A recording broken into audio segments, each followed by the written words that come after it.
विरासत को भी अपना कर आगे बढ़े। गुलामी की हर परंपरा को हम समाप्त करना चाहते हैं। हम एक आजाद मुल्क है, सार्वभौमत्व से लैस मुल्क है। किसी की परंपरा हमें स्वीकार नहीं है। परंपरा बदलनी है तो हम बदलेंगे। नए कपड़े हर कोई पहनता है, हम भी पहनेंगे, परंतु हमारी पुरानी परंपराओं पर हमें शर्म नहीं है।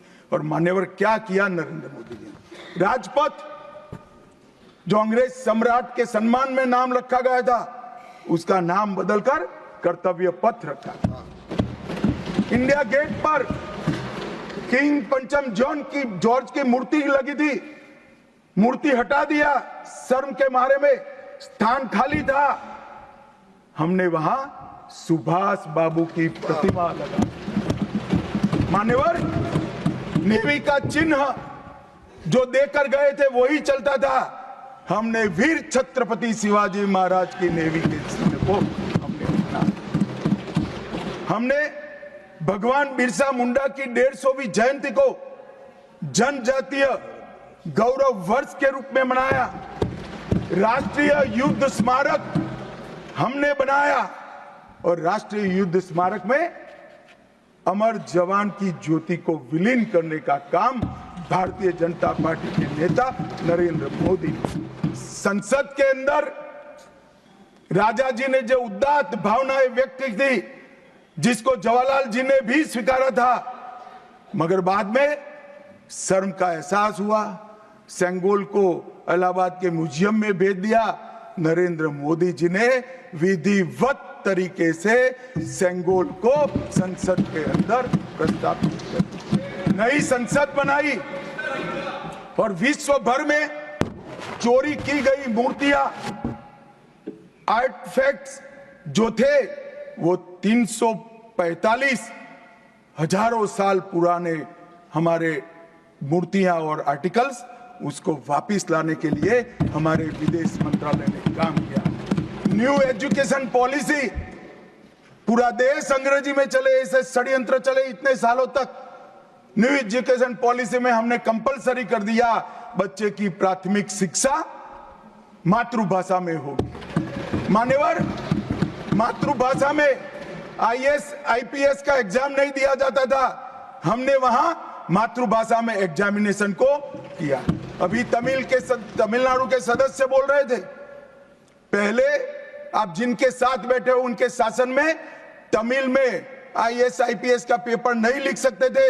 आज तमिल मीडियम में बड़ा हुआ बच्चा गर्व के साथ देश का टॉप ब्यूरोक्रेट बन सकता है। ये व्यवस्था हमने करी। मान्यवर, अंडमान और निकोबार के द्वीप समूह का नाम जो अंग्रेज रखे थे वो छोड़कर गए थे। सुभाष बाबू ने जब अंडमान निकोबार जीता तब उन्होंने नामकरण किया था शहीद और स्वराज, उसको भुला दिया गया। आजादी के बाद फिर से अंग्रेजों का नाम वापस लाए। नया न रखो कोई बात नहीं भाई, सुभाष बाबू ने रखा, निकाल दिया। हमने डंके की चोट पर सुभाष बाबू के नाम शहीद और स्वराज दोनों वापस लाने का काम किया। ल्यूटियन में रेस कोर्स रोड पर रहते थे, हमने लोक कल्याण मार्ग करा। डेलहाउसी रोड का नाम दारा सिकों के नाम से किया और निर्मला जी ब्रीफकेस की जगह वही खाता लेकर आज जब बजट देती है तब पूरे देश भर के भारतीय संस्कृति के लोगों को आनंद होता है। मान्यवर, 1500 से ज्यादा पूरे नए कानूनों को हमने समाप्त करने का काम किया। इन्होंने अपने परिवार की प्रसिद्धि के अलावे कुछ नहीं किया। हजारों जगह पे गांधी नेहरू परिवार के नाम मिलेंगे और किसी का नहीं। सुभाष बाबू का पुतला भी हमने लगाया। मान्यवर, हमने प्रधानमंत्री संग्रहालय बनाया। जवाहरलाल जी से लेकर नरेंद्र मोदी जी के पहले जितने बने वो सभी प्रधानमंत्रियों के जीवन कवन को हमने दिखाने का काम किया। वहां पहले सिर्फ जवाहरलाल जी का मिशन, G20 की अध्यक्षता हमने की और भारतीय सांस्कृतिक और वैश्विक समन्वय को हमने प्रोत्साहित। राम मंदिर का निर्माण, काशी विश्वनाथ धाम का पुनरुद्धार, काशी उज्जैन शारदा पीठ, करतारपुर साहिब कॉरिडोर, योग को वैश्विक पहचान और 160 साल पुराने कानूनों को खत्म करने का काम नरेंद्र मोदी जी ने किया। हम पीछे नहीं गए साहब, वो मानते थे पीछे चले जाओगे, पीछे नहीं गए थे, नहीं गए पीछे। तो आप छोड़कर गए थे, आप 14वें नंबर पर छोड़कर गए थे, अटल जी 11 पे लाए, फिर 11 से नीचे नहीं गए, देश पर बड़ा उपकार किया। मोदी जी 11वें से 5वें नंबर पर लाए और 27 में 3रे नंबर पर पहुंच गए। मान्यवर, अभी कुछ नेताओं को आरक्षण में चुनाव जीतने की फॉर्मूला दिखाई पड़ती है। आरक्षण आरक्षण आरक्षण आरक्षण आरक्षण कोई आज की कल्पना नहीं है, हमारे संविधान निर्माताओं ने की। आर्टिकल 15 और 16 में SC, ST और OBC को आरक्षण का प्रोविजन किया गया है। मान्यवर, ये मूल प्रोविजन है, कोई नया नहीं है। इतनी जोर से आरक्षण आरक्षण आरक्षण कर छाती चौड़ी कर चिल्लाते। आज मैं बताना चाहता हूं कि कांग्रेस पार्टी किस प्रकार से आरक्षण विरोधी पार्टी है। मान्यवर, इनका कहना और करना दोनों अलग है।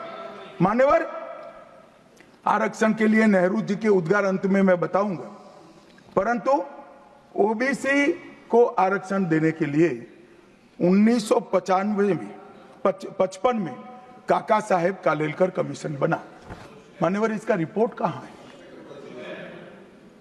दोनों सदन के रिकॉर्ड पर मैंने ढूंढा, कहीं नहीं, बुला दिया गया। क्यों? क्योंकि OBC को आरक्षण मिलता था। बैठिए बैठिए बैठिए ना, मैं प्रक्रिया बताता हूं। अर्ध सत्य नहीं बोलता हूं भाई, एक सेकंड। छिपा कैसे सकते हो? छिपा कैसे सकते हो? बाबा साहब आंबेडकर का संविधान है, देश में लोकतंत्र है, कैसे छिपाओगे?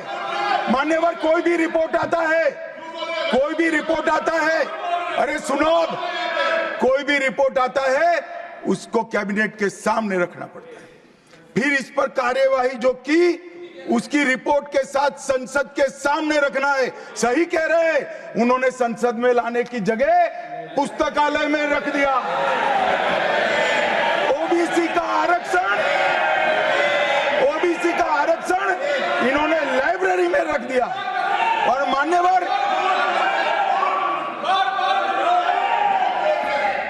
मान्यवर, अगर काका साहेब कालेलकर कमीशन का रिपोर्ट स्वीकार कर लिए होते तो 1980 में मंडल कमीशन की रिपोर्ट की जरूरत ना पड़ती।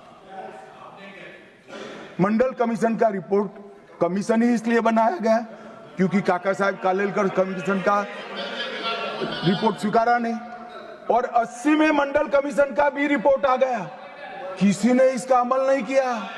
अमल कब हुआ? जब 90 में इनकी सरकार गई तब अमल हुआ। और मान्यवर, तब तक मंडल कमीशन के रिपोर्ट को भी ठंडे बस्ते में डाल दिया गया। 90 में, अरे सुनिए मान्यवर,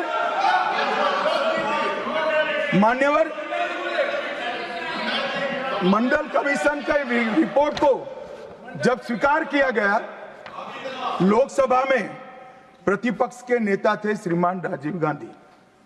मैंने राजीव गांधी जी के सभी भाषणों को खंगाला। सबसे लंबा भाषण मंडल कमीशन के रिपोर्ट के विरोध करने के लिए किया है। और इन्होंने कहा पिछड़ों को आरक्षण देने से इस देश में योग्यता का अभाव हो जाएगा। अब ये तो आपके विचार है। मान्यवर, राजीव गांधी की स्पीच भी, श्री राजीव गांधी की स्पीच भी लोकसभा के रिकॉर्ड पर पड़ी है। लाइब्रेरी में आप जाते हैं, लोकसभा की स्पीच निकलवा कर नहीं पढ़ते। जयराम जी, पढ़ लीजिए एक बार। और नरेंद्र मोदी जी ने क्या किया मान्यवर? OBC कमीशन को नरेंद्र मोदी जी ने मान्यता दी, पिछड़ा वर्ग का सम्मान किया, नेट, नीट, JEE उसमें OBC का आरक्षण किया। और इन्होंने क्या किया? अभी भी ये तो सब नेहरू जी, इंदिरा जी और अब भी चलता रहता है। एक इन्होंने क्या किया, झूठ बोलना शुरू किया कि हम आरक्षण बढ़ा देंगे, आरक्षण बढ़ा देंगे, आरक्षण बढ़ाना चाहिए, आरक्षण 50% से ज्यादा बढ़ा। ये क्यों बढ़ाना है मैं बताना चाहता हूं। मान्यवर, झूठ नहीं, असत्य, झूठ की जगह असत्य। चले मान्यवर, आपने भी क्रिएट किया असत्य। खड़गे जी की बात को स्वीकार कर लेता हूं, उन्होंने झूठ नहीं बोला, वो सत्य से परे बोले हैं, वो नहीं बोलना चाहिए। मान्यवर, इन्होंने 50% से ज्यादा आरक्षण करने की वकालत की। मैं आज देश की जनता को कहना चाहता हूं कि देश के 2 राज्यों में धर्म पर आरक्षण अस्तित्व में है, धर्म के आधार पर आरक्षण, ये गैर संवैधानिक है। मान्यवर, संविधान सभा की कोई भी डिबेट आरक्षण के प्रावधान करने वाले आर्टिकल की पढ़ लीजिए, इसमें स्पष्ट किया गया है कि कोई भी आरक्षण धर्म के आधार पर नहीं हो सकता, आरक्षण पिछड़ापन के आधार पर।